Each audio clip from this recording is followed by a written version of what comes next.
What's up, everybody? Welcome back to the Wyoming RC King. Today, we got the Hoshiplay 517C Frenzy. So the A model is the gray truck. The B model is the short course truck. The C model is the buggy. Now, right off the bat, there's no body roll or everything's very tight. I really like the feel of this suspension. It's nice and gushy, as someone would say. But it's got a good rebound, and there's zero adjustment put into this. So that's always something good to see. So in here you have a 2845 brushless motor. This one is 3800 kV. And then you have a Hobby Wing 45 amp ESC.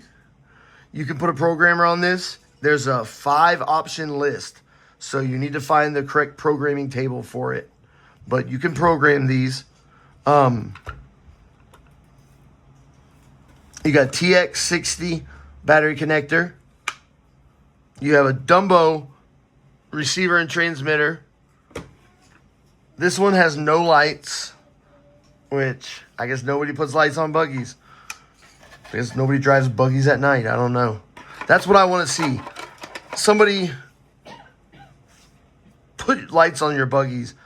Like, we like lights. I like lights. I want to be able to see this motherfucker. So, but it's a 1 to 12 scale buggy. It feels really good. I bet it's going to run great. We're going to find out. It comes with a wing. Your wing mounts up here. Looks like it's only 2 screws. You get the good handled Allen wrenches. You get 2 of those and a wheel wrench. And then this is to hold nuts. There's something on here with nuts. But you get a 2200 amp hour 35C battery. It's an okay charger.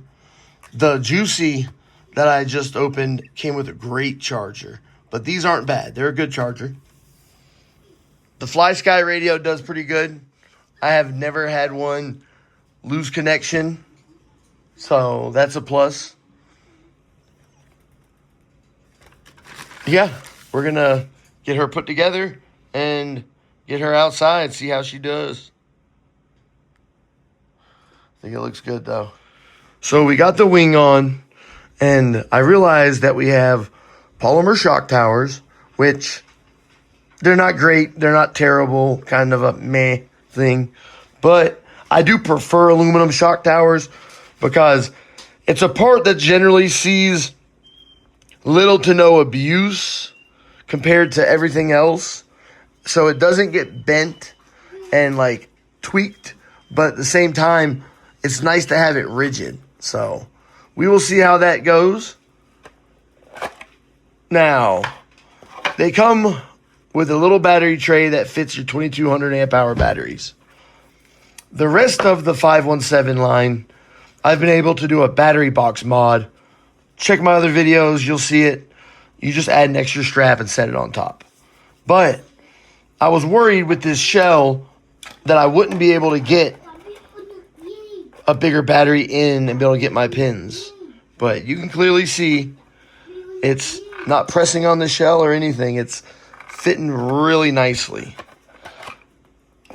Now, let's try a bigger battery. So, the answer is no with the hard cased 7200. On the other ones, I would turn it on its side and then run the strap across it.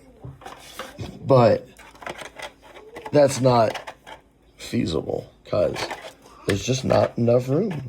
It's sitting on it right now. So that one's a no. So how about your big 6,000 amp hour 4S batteries? I think you're getting the idea. So the battery box trick does work with a larger battery, but not every single battery. The other cars, you can fit literally any large battery you have in it. This one, you're kind of limited to about a 4,000 or something in this size. But I really wouldn't want to go that much bigger anyways, because the weight difference is going to change the way it handles.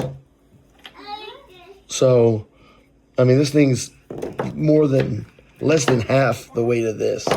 And it's going to be lighter, more flickable. You're going to have less, I don't know, it might even cause it to try to pull a little bit that way. We'll see when we drive it. But with something, especially a race buggy style vehicle, you're trying to minimize weight as much as possible, because you want it to be light and fast out of the turns, quick to slow down. Like, you need to have a lot of control.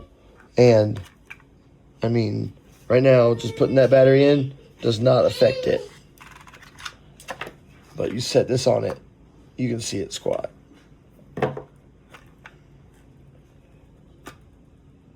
Not a lot, but just note, it's got extra weight. So as I'm going through, getting ready to pull my stickers out, I noticed that they got the sticker diagram on here.